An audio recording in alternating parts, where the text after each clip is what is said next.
Hello साथियों, कैसे हो आप सब। आई होप आप लोग बहुत ज़्यादा अच्छे होंगे।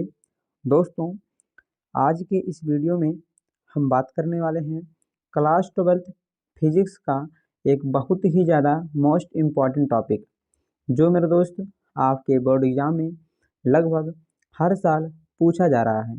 तो मेरे दोस्त आपसे रिक्वेस्ट है, आप इस वीडियो को पूरा ज़रूर देखिएगा।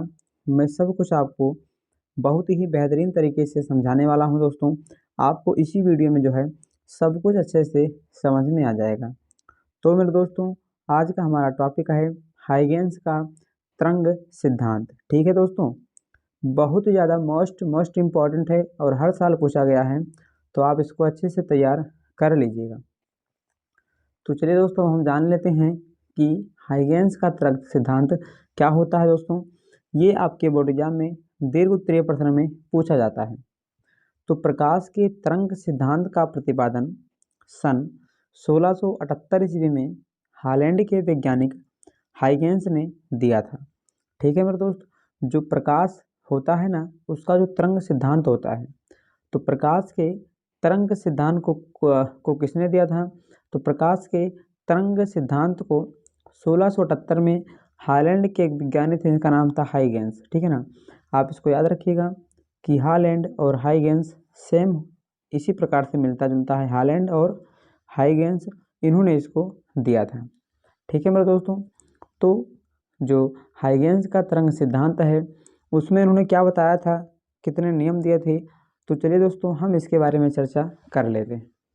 अब दोस्तों, यहाँ पर आगे लिखेंगे, इनके अनुसार जो हाइगेंस थे, इन्होंने तरंग सिद्धांत को किस प्रकार से बताया था, इन्होंने क्या कहा था, अब हम उसके बारे में लिखेंगे।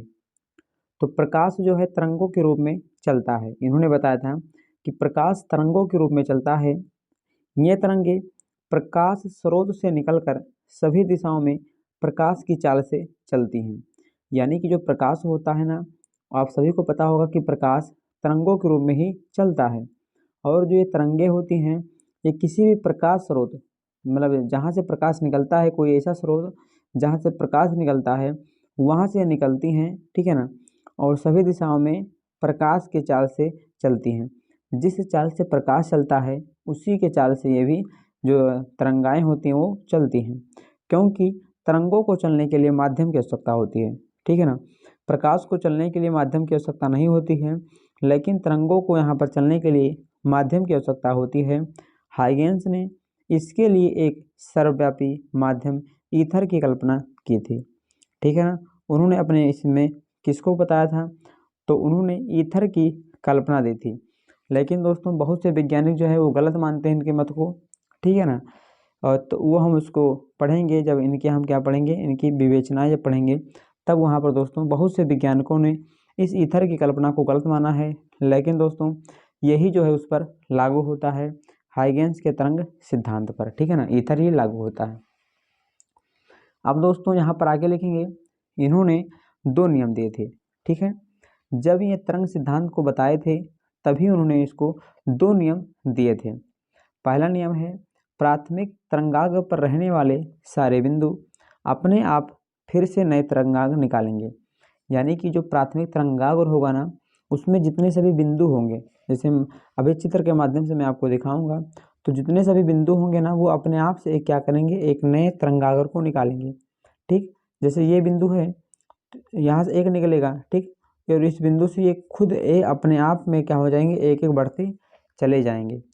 और दोस्तों, दूसरा नियम है, यदि किसी क्षण आगे बढ़ती हुई द्वितीयक तरंगिकाओं को आगे की दिशा में स्पर्श करते हुए पृष्ठ खींचें, तो यह पृष्ठ तरंगाग्र की नई स्थिति को प्रदर्शित करता है। क्या लिखा है दोस्तों, कि यदि किसी भी क्षण, ठीक है ना, कोई किसी भी क्षण अगर हम किसी बढ़ती हुई द्वितीयक तरंगिकाओं को अगर हम क्या करें, उसको स्पर्श करते हैं, तो अगर हम उसको स्पर्श जहाँ से करेंगे, अगर वहाँ से हम क्या करें, एक इस प्रकार से पृष्ठ खींच दें, तो क्या होगा, तो यह पृष्ठ तरंगाग्र की जो नई स्थिति होगी, उसकी नई स्थिति कैसे बनेगी, उसको यह प्रदर्शित करता है। ठीक है मेरे दोस्तों, तो यहाँ पर ये था तरंग सिद्धांत, उन्होंने क्या बताया था। ठीक है, ये थे उनके दो नियम, अब दोस्तों हम चित्र के माध्यम से समझ लेते हैं, ठीक है ना, कि किस प्रकार से उन्होंने चित्र के माध्यम से अपनी विशेषताओं को बताया है। दोस्तों चलिए अब हम हाइगेंस का जो तरंग सिद्धांत है ना, उन्होंने किस प्रकार से चित्र के माध्यम से अपनी कल्पनाओं को दिया था, अब हम इसको समझ लेते हैं। दोस्तों वहाँ पर मैंने आपको बताया था और हाइगेंस जी ने भी अपने नियम में कहा था कि ये जो है किसी प्रकाश स्रोत से तरंगाएं निकलती हैं। तो यहाँ पर दोस्तों हम मान लेते हैं कि ये जो यश है ना, ये सूरज है, ठीक है, यश पर सन यानी कि सूर्य, यहाँ से जो है ये स्रोत है प्रकाश निकलने का। तो यहाँ से प्रकाश निकल रहा है और इससे क्या है, तरंगाएं इस प्रकार से निकल रही हैं, ठीक है। तो ये जो तरंगाएं हैं ये निकल रही हैं, ठीक है ना, और हम मान लेते हैं कि ये जो निकल रही हैं वो किसी वेग से, अब दोस्तों ये यहाँ से चली हैं तो इनका कुछ ना कुछ इनका चाल होगा, तो हम चाल जो है वो मान लेते हैं कि वो बी है, ठीक है ना। और इनकी स्थिति ए और बी है, यहाँ पर ए इनकी स्थिति क्या है, ए और बी है।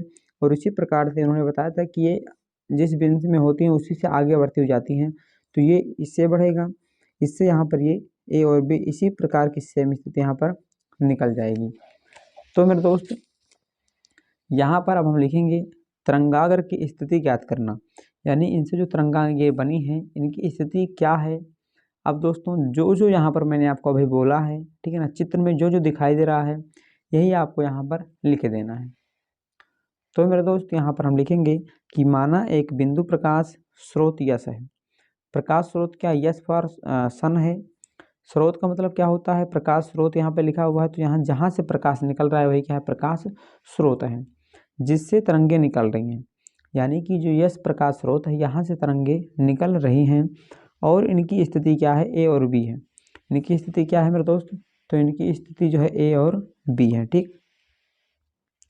माना इन तरंगों की चाल क्या है, बी है। अभी मैंने आपको बताया था स्थिति ए और बी है और ये जो चल रही हैं इनका हम वेलोसिटी मान लेते हैं बी, और इन गोलों का आवरण क्या है मेरे दोस्त, तो इन गोलों का ये जो गोले हैं इनका आवरण यानी इनके जो बाहरी भाग है वो A1 और B1 है, और इनकी नई स्थिति क्या है, A2 और B2 है। इसी प्रकार से दोस्तों यहाँ पर सेम हो जाएगा, ठीक है। तो प्रकाश स्रोत यश है, तरंग निकल रहा है, बी वेग से निकल रहा है, और इनकी स्थिति क्या है, AB है, और मेरे दोस्त आवरण A2 A1 B1 और A2 और B2 है। तो मेरे दोस्त आशा करता हूँ कि आपको बहुत ही बेहतरीन तरीके से हाइगेंस का सिद्धांत समझ में आ गया होगा, ठीक है दोस्तों। इतना आसान तरीके से आपको कोई बताने वाला नहीं है, ठीक है ना। मैं बहुत ही बेहतरीन तरीके से आपको मेरे दोस्त 100% सटीक और सही जानकारी आपको दोस्तों, और मेरे दोस्त बहुत ही सरल शब्दों में आपको बताने की कोशिश कर रहा हूँ, ठीक है। आशा करता हूँ कि आपको जो है बहुत ही बेहतरीन तरीके से समझ में आ गया होगा। अगर आपको वीडियो अच्छा लगा हो तो वीडियो को लाइक कर दीजिएगा, और ऐसे ही बेहतरीन वीडियो को पाने के लिए हमारे चैनल को सब्सक्राइब कर दीजिएगा। तो आज के लिए इतना ही, फिर मिलते हैं अगले वीडियो में, तब तक के लिए जय हिंद, वंदे मातरम, जय मां सरस्वती।